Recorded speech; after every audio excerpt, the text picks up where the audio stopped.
A sudden fire broke out, and Daisy instinctively shielded her male assistant. Even with burns, she insisted on taking him to the hospital first. Yet she never even glanced at me, passed out in the smoke. I was in the ICU for a month before barely clawing my way back to life. After I woke up, I saw Daisy had messaged me to make soup for her assistant. She said, "Daisy's been hospitalized these past few days. Make him his favorite soup and bring it over." I felt my heart sink. I finally saw her for who she really is. The first day I was discharged, with red eyes, I canceled the IVF appointment and booked a flight abroad for 3 days later. From then on, it was like we were strangers. We went our separate ways. Just after I got the purchase confirmation text, Daisy called. "Alan, what did you buy that cost so much? Do you think money is easy to make? Everything about IVF costs money. Do you still want a child or not?" Faced with her interrogation, I felt nothing but calm. I had been in the hospital for half a month and she didn't call once to check on me. Now, just after spending $2,000, she couldn't wait to reprimand me. Standing at the hospital entrance, I took a deep breath and told her, "Yeah, I don't want to do IVF anymore." Daisy paused for a moment, then laughed sarcastically. "Throwing attitude now. Huh? It's just a bowl of soup for Daisy. Why are you freaking out? He's capable and young. He helps me so much at work. Look at you, you're not 18 anymore." Her sharp words felt like a knife to my chest. Before, I would have been flustered by her words and tried to explain myself. But seeing her risking everything to save Daisy from the fire, my heart just went numb. Thanks to Daisy's reminder, I realized they were together when they were 18, and it's been 12 years. In those 12 years, they were always ready to welcome a child. But for some reason, Daisy never got pregnant. We tried IVF regardless. Yet she'd always find reasons, canceling appointments by herself. Now I understand. Maybe even the universe was telling me we weren't meant to be. I hung up, tossing my wedding ring and flowers into the trash. During my month in the hospital, Daisy didn't visit once. She just sent over a few red roses with a card. For simple words, "Love you as before." Before I could feel touched, I saw Daisy's new post on social media. A man standing amidst 999 roses, looking happy. The caption said, "Thanks to the beautiful CEO for the release gift and for the month of care." And just a moment later, Daisy commented below, "It's only right to care for you. Seeing you suffer makes my heart ache too. Too bad the card got lost. I'll write you a letter next time." I finally understood. Those words were meant for Daisy. The roses she sent were just leftovers from someone else's gift. And my place in her heart? Just as dispensable. A cab pulled up outside my house as Daisy was heading out. Seeing me get out with luggage, she walked over with a black face. "Where the hell have you been this past month? The house is filthy and you didn't clean up. Don't want to work and now I have to do the chores too?" I was about to ask if she forgot I was at the fire scene too. Then her phone rang, and Daisy's voice came through. "Daisy, where are you? I miss you." Daisy's face softened the moment she answered. Then she joyfully walked out, reminding me to clean up. Even as she walked away, her happy laughter echoed. My hand clenched tight. I finally saw my place in her world. Years by her side, never a complaint, no matter the struggle. But now I couldn't go on with her any longer. 3 attempts at entering the code at the door failed before I realized Daisy had changed it. I asked her for it, but there was no response. In the freezing cold, I waited 3 hours until she returned. With an irritable voice, she said, "The code is 1024. If you can't remember, don't come back. I don't have time for your problems." Only when she said it did I realize it was their day of holding hands. 'Cause when Daisy posted their picture, Daisy and I had a huge fight. She accused me of being petty. I was mad at her lack of boundaries. We didn't talk for 3 days, so I remembered it well. How ridiculous. Over 10 years in this house, not a single number related to me. But in less than 3 years, she gave him something I always longed for. 2.5 days left until I leave. Returning inside, I opened a suitcase, packing up my things. The closet was full of Daisy's clothes. I only realized that not much of mine was there. We used to be poor, always saving money for her. In winter, I'd even skip buying myself a coat. But later, I found out all that saved money went to Daisy. With a sigh, I folded my clothes and put them in the suitcase. Daisy texted me, "I booked IVF for tomorrow. Rest well tonight. Stop acting like everyone owes you. This time make it work. I'm starting to think it's you who can't get pregnant." I just replied with a simple "got it," explaining nothing more. After all, I'm canceling IVF and leaving soon. Whether or not she can have a baby now isn't my concern anymore. After tidying up, I suddenly remembered the IVF documents in the nightstand. I picked them up for a quick look and noticed a few missing condoms in the drawer. I clearly remember Daisy bought them, and we haven't used them since. Since we couldn't conceive, Daisy always thought the problem was with me. Over time, she lost interest in being intimate with me. I opened my phone and scrolled through Daisy's social media. Sure enough, I discovered Daisy brought him home yesterday. I stood there, dumbfounded. Driven by a strange urge, I rummaged through the bedroom trash. Finally, at the very bottom, I found evidence of used condoms for two. I collapsed on the floor, unable to process it. My mind went blank, but my heart ached quietly. I initially wanted an amicable separation with her. Clearly, that's unnecessary now. I called the hospital and told them I won't attend any future IVF appointments. The staff sounded surprised, asking, "Are you sure? If you don't come, it means canceling the process. All efforts and data will be lost. Are you ready for that?" Staring at the trash, I felt no hesitation in canceling. Then I messaged my lawyer to start drafting the divorce papers. Over a decade of feelings for Daisy disappeared in that moment. Daisy didn't come home all night. So, when I saw her sitting on the couch the next day, I was surprised. Daisy, noticing I was up, sarcastically said, "You're a grown man waking up almost at noon. People would think I married a pig. Look at Daisy. She's up early and working. You're so lazy." I couldn't help but laugh. I always used to wake up early to make her breakfast before work. And for just one day of sleeping late, she insulted me. Before, her words would have made me furious. But now, I calmly walked past her, ignoring whatever she said. Daisy seemed surprised by my indifference, and her face darkened briefly before calming again. After I washed up, she pulled me to sit beside her. Her expression was odd, yet she stayed silent. I frowned, a bit annoyed, and asked, "What do you want to say?" Daisy finally broke the silence. "I can't make it to the IVF appointment this afternoon." Without thinking, I replied, "It's fine." Anyway, I had already canceled them. Her attendance didn't matter. Daisy was briefly stunned by my response. I didn't need to guess her thoughts. Before, her excuses would lead to arguments. But now, all she got was my indifferent "it's fine." Daisy leaned closer, almost unbelievingly asking, "You're not mad?" I chuckled lightly, confused about why I should be angry. I don't love her anymore, so what's the point? I simply nodded. Daisy seemed satisfied and patted my head patronizingly, which disgusted me, making me turn away. Obliviously, she continued, "You should always be like this. Getting upset over little things is exhausting. Only I could put up with you. Anyone else would have gone mad by now." I looked down, silently browsing travel guides, saying nothing. As she finished her sentence, I merely said, "Got it." Then, I quickly dressed and headed out. The lawyer had just informed me via message that the divorce papers were ready. Initially, I planned to rest today and pick them up tomorrow. But with Daisy back, I felt restless. The cafe where I was meeting the lawyer was nearby.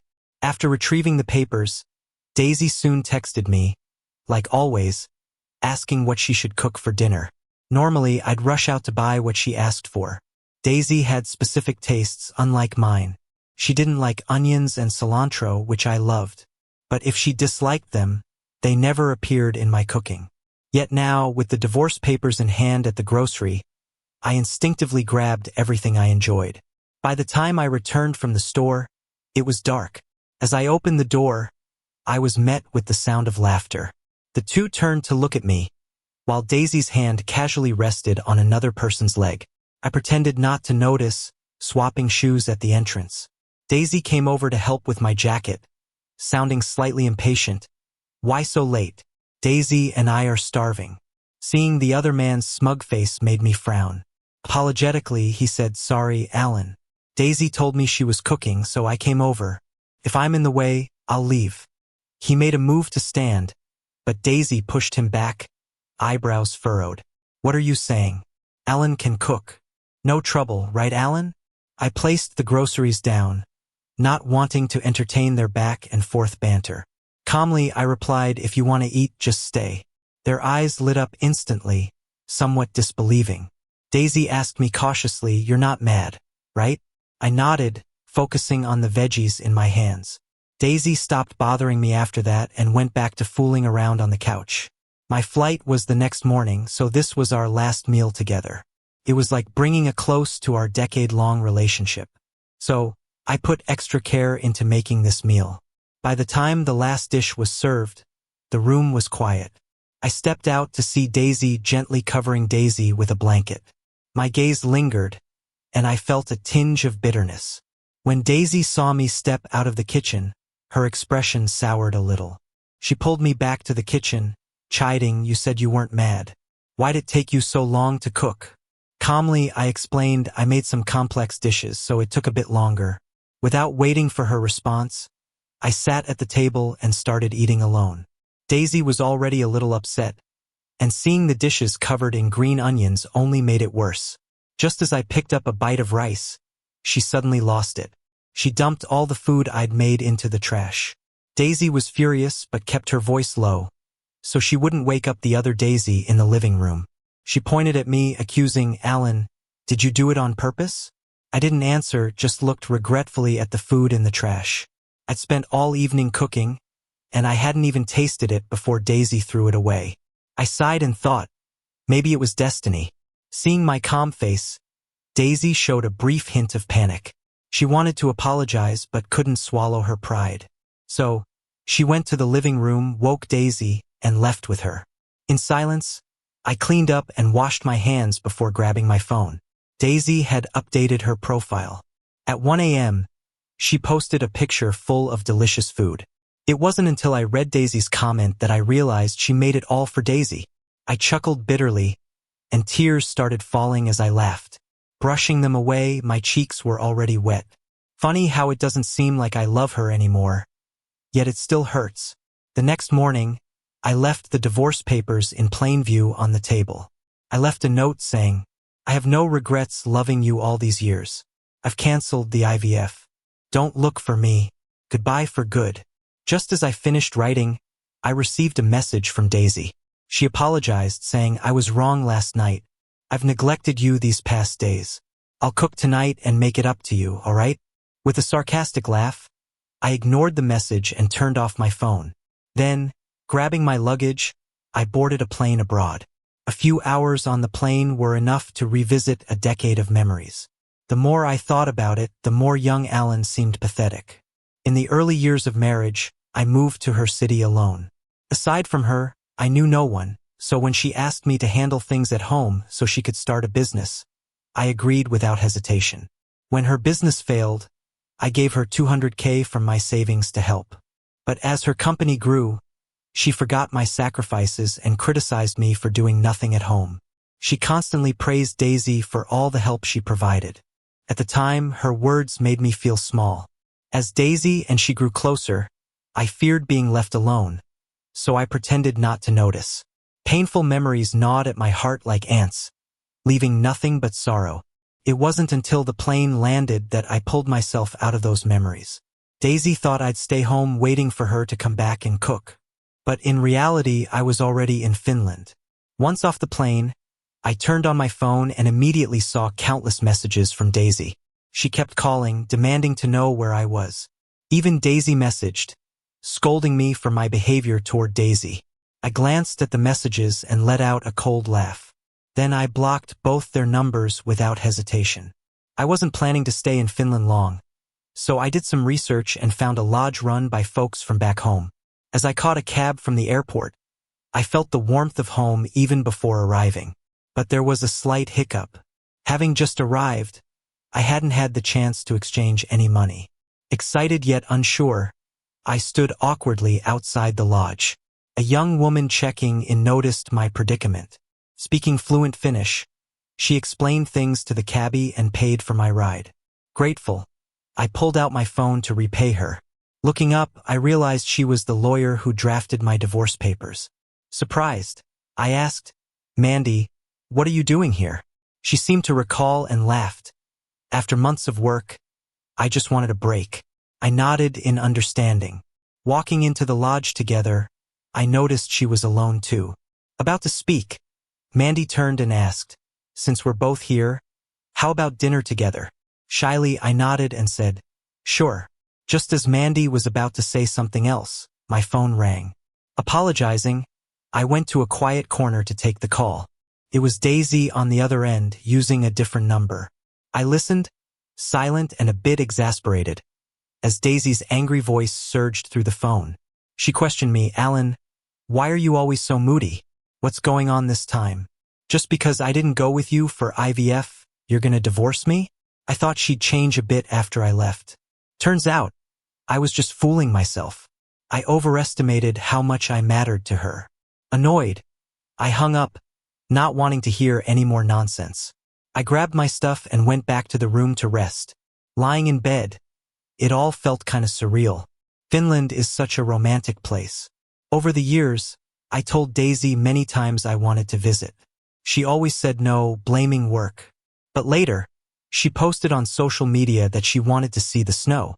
Then, saying it was a business trip, she took Daisy to Mt. Fuji. They stood under cherry blossoms, holding hands, making promises never to part. I tried to clear my mind and finally got some sleep. 10 long years flashing by like a movie. Waking up, all of it was just memories. I sat by the window watching the sunset when Mandy texted me to grab dinner. I said okay and was about to put my phone away. Just then, a video from Daisy popped up on another platform. Only an idiot would refuse such a patient and caring woman. Maybe he sprained his ankle? Daisy, who's usually a neat freak, was kneeling down, gently putting shoes on him. I smirked at the irony. But he's wrong about one thing, Daisy was never like that with me. Her patience and care were always reserved for Daisy. I changed my clothes and headed downstairs. Mandy had been waiting for me in the lobby for quite a while. Feeling a bit guilty, I said, "Sorry for keeping you waiting. Something came up." Mandy waved it off, saying it was no big deal. Relieved, I let it go. We went to a popular local restaurant. Only when we got there did we realize it had another name, the date spot. We brushed it off and sat down, acting natural. While waiting for food, Mandy shared her travel plans with me. I was surprised because her plans matched mine. Our next stop was Switzerland. We quickly decided to become travel buddies. The more we talked, the more I realized we had a lot in common. Just as I was happy I wasn't traveling alone anymore, 2 familiar figures walked in. The couple looked so in love, holding each other like a married pair. They were smiling sweetly until they saw me. Daisy, noticing a girl sitting across from me, stormed over without a word. Standing in front of me, she asked, "Who is she?" I didn't even have time to respond before the guy with Daisy interjected, "Alan, are you mad at Daisy, so you're out with another woman?" Mandy looked a bit lost sitting across from me. I rolled my eyes at the two. Daisy, seeing I wasn't planning to explain, lifted her hand in anger. Before it could come down on Mandy, I grabbed Daisy's hand, disgusted, and said, "Daisy, stop acting crazy." I let go, not caring to see her reaction. Daisy was shocked at my move. She was stunned, disbelief on her face. Mandy, annoyed, tried to pull me away. Daisy clung to my sleeve, looking confused. "Alan, did you leave me for her?" Before I could answer, the guy with Daisy stepped forward, looking at Daisy in concern. "Daisy, why act so low? Didn't you say you'd be with me once you divorced him? Why hesitate now?" Hearing that, I yanked my hand free with a bitter laugh. I thought they'd finally embrace, celebrating their love. But unexpectedly, Daisy slapped him hard, saying, "What nonsense? I'd only marry Alan. You took my jokes seriously?" I didn't care. I took Mandy's hand and walked away. We didn't stop until the noise behind us faded. I let go of her hand, noticing she was a bit flushed. Maybe we walked too fast. I awkwardly said, "Sorry if I scared you back there." Mandy said nothing, keeping her head down. Thinking she was upset, I quickly added, "With all that drama, we didn't even eat. How about we pick another place? My treat. I heard of this great restaurant in Finland. Want to check it out with me?" Finally looking up, Mandy, with a caring gaze, said, "It must have been rough with all that before." I paused, feeling emotional. All those years with Daisy, I never got even an ounce of sympathy. Yet, someone I'd known for days now felt sorry for me. I pushed away the sadness, pretending it didn't bother me, and said, "It's okay. We're divorced now. Let's eat. I'm starving." Mandy, seeing I was okay, dropped her low mood, grabbing my sleeve and leading me to another restaurant. She kept chatting to cheer me up. This was a feeling I'd never had with Daisy. My heart felt warm. After dinner, we headed back to the inn together. We planned to spend a day in Finland tomorrow and then head to Switzerland. We're waking up early to catch the northern lights the next day. Mandy and I spent a busy day setting up a tent in the snow. At dusk, the northern lights slowly appeared in the dark sky. I snapped a photo and posted it on social media. Mandy, who was excited to see the lights, pulled me to the campfire. We gazed at the sky and made wishes together. In the past, I might have wished for Daisy and my family's safety and for my business to thrive. But now I just want to see my family again. Mandy noticed my mood after I made my wish. She curiously asked me what was wrong. I forced a smile and shared a secret I had been keeping. Years ago, I was dating Daisy. I thought we'd live happily with our parents' blessings like others. But on the day we met the parents, my mom pulled me aside. She told me, "I won't agree to your marriage." I was puzzled and asked why. She hesitated and finally said, "Your astrology signs don't match, and that girl doesn't seem to like you much." My dad also gently advised me to marry someone else. At that time, I didn't listen, thinking my mom just didn't like Daisy. So when I insisted on marrying Daisy, and my mom threatened to cut ties, I thought she was just angry. Little did I know that for over 10 years after our marriage, we stayed out of contact. 3 years into the marriage, my dad called, saying, "Your mom didn't want you two together because we overheard her on a call.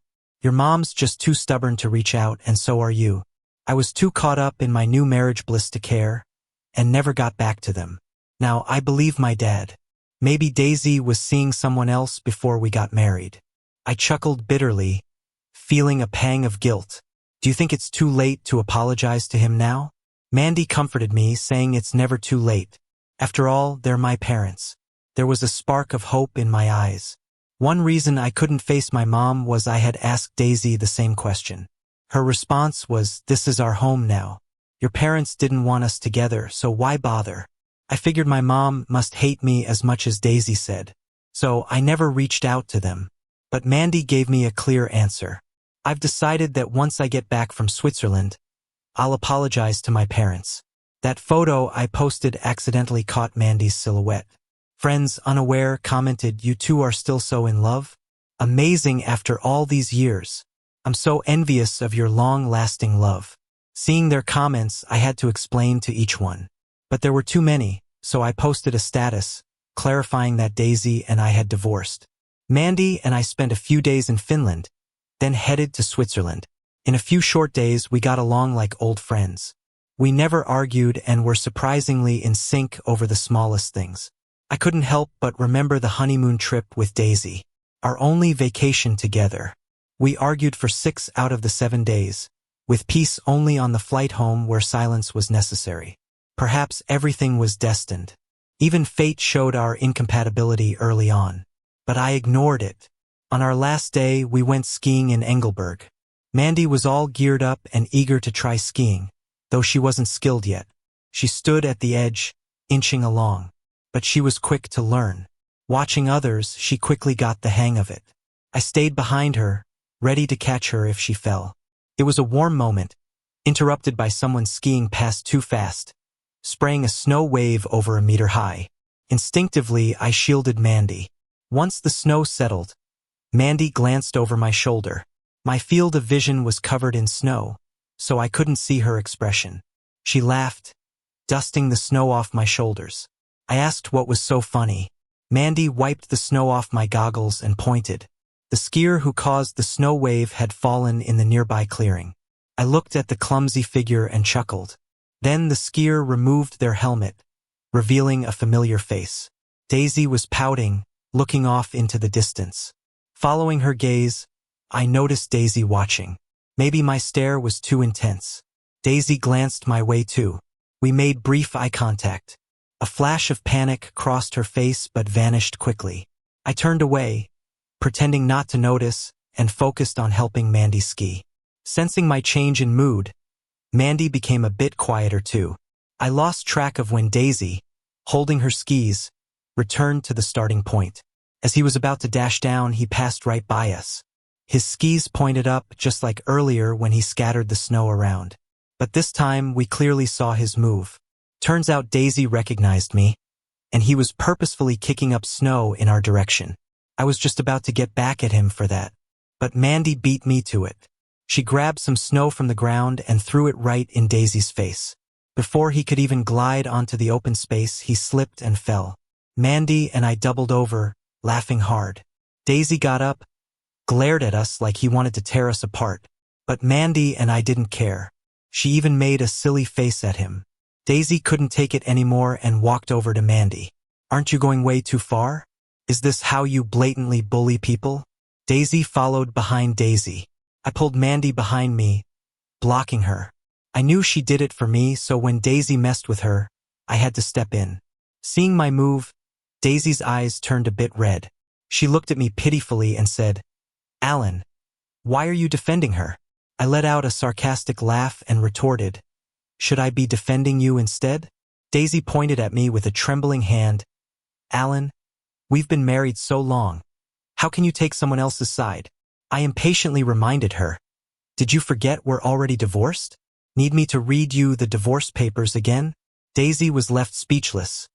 Then Daisy suddenly interjected, "Alan, it's bad enough you treat me like this, but why talk to Daisy that way? You've been with Daisy for years. Sneaking here to ski with someone else behind her back is one thing, but now you blame her? Have you no shame?" I underestimated Daisy's nerve to twist things around. Dealing with these two pests, my patience wore thin fast. "If you care so much, keep her out of trouble, all right?" Mandy added from behind, "Yeah, exactly."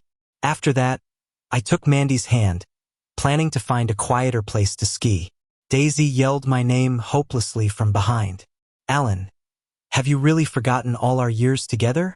I didn't turn back and just replied, "You're right, I did." We walked away until they were out of sight, and I finally let out a sigh. It's not like you can just forget so many years of memories.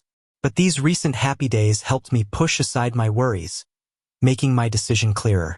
Even though Daisy and I were in the same place traveling, after she saw my divorce note, she didn't come to stop me. When we ran into each other, she pretended to be sad just to give a fake attempt at winning me back. Mandy saw my pale face and comforted me with some praise. "Do you realize how amazing you were just now? Takes real guts to say goodbye to your past." I couldn't do it. Her words made my eyes light up. "Really?" Mandy nodded firmly, giving me a thumbs up. "You're brave, you deserve it." I couldn't help but laugh. The dark mood instantly dissolved. I am brave. After years with Daisy, being used to each other, leaving takes serious courage. And I've got it. The short trip was over fast. Mandy and I boarded the plane back home. We eventually went our separate ways in the same city. But we promised each other we'd dive in the Maldives when spring arrived. Even though we just parted, I'm already excited for it. Daisy somehow knew I was back home. I had barely gotten off the plane when she showed up at the airport. I was stunned for a bit, but noticed Daisy wasn't with her. Seeing my thoughts, she quickly explained, "I fired Daisy. I'm done with having anything to do with him." I softly responded, "Oh," adding, "What's it got to do with me?" Daisy hesitated, not getting mad. She silently followed me until I hailed a cab. Just then, she asked if I was going to see my parents. I didn't answer. She knew what it meant. I didn't bother with her as I got into the cab. Daisy tried to join, but I blocked her. Why follow me home? I shut the door before she could reply. Running into them abroad was annoying enough. In the cab, I dozed a bit, then realized Daisy was tailing us in another car. I sighed in frustration, instructing the driver to take a detour. Luckily, Daisy only visited my home once, unaware of the exact location. The driver was good, shaking her off soon.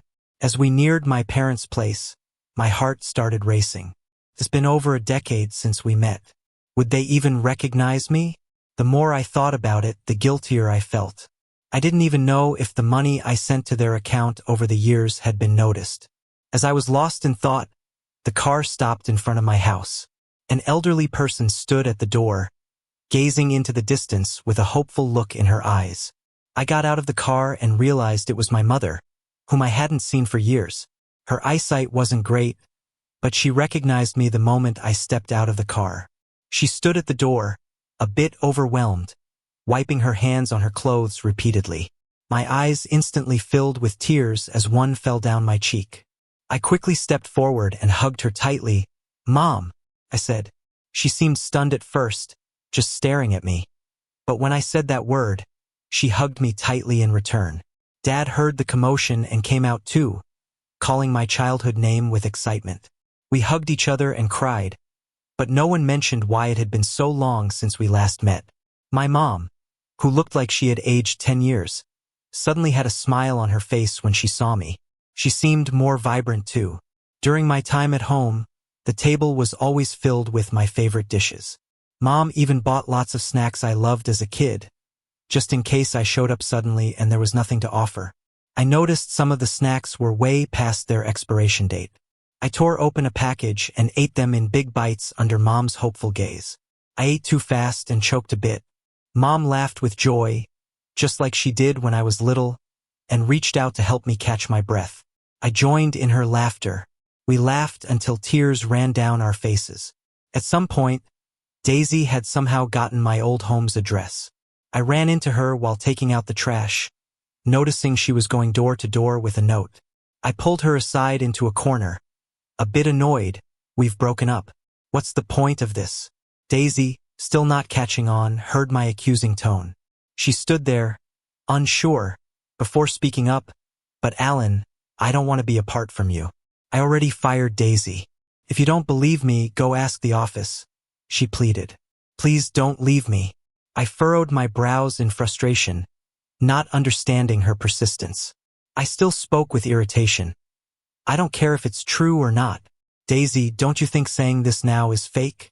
Saying you don't want to leave me now, what's the point? What about what you did before?" Daisy was stunned by my words and didn't respond for a long time. "Others might be young and capable, helping me at work in ways you can't imagine. But look at you, you're not 18 anymore, right?" After saying this, I turned to leave. Daisy tried to step forward and grab my hand, but couldn't gather the courage. She watched me walk away and asked one last question. "Alan, do you really not love me anymore?" I stopped, without turning back, saying, "The moment you held Daisy while leaving the fire, my heart died." After meeting Daisy again, she never appeared in my life. Later, I heard from a friend that she had somehow gone crazy, taking out $20,000 from her shares for charity. Hearing this, it hardly moved me. I just took it as a casual joke. Winter passed into spring. Soon, it was time for my planned meeting with Mandy. We hadn't been in touch for a long time, but still met up as if on cue. We walked together under the sunset at the Maldives airport. The dim lights stretched our shadows long, much like our lives ahead, growing wild and passionate.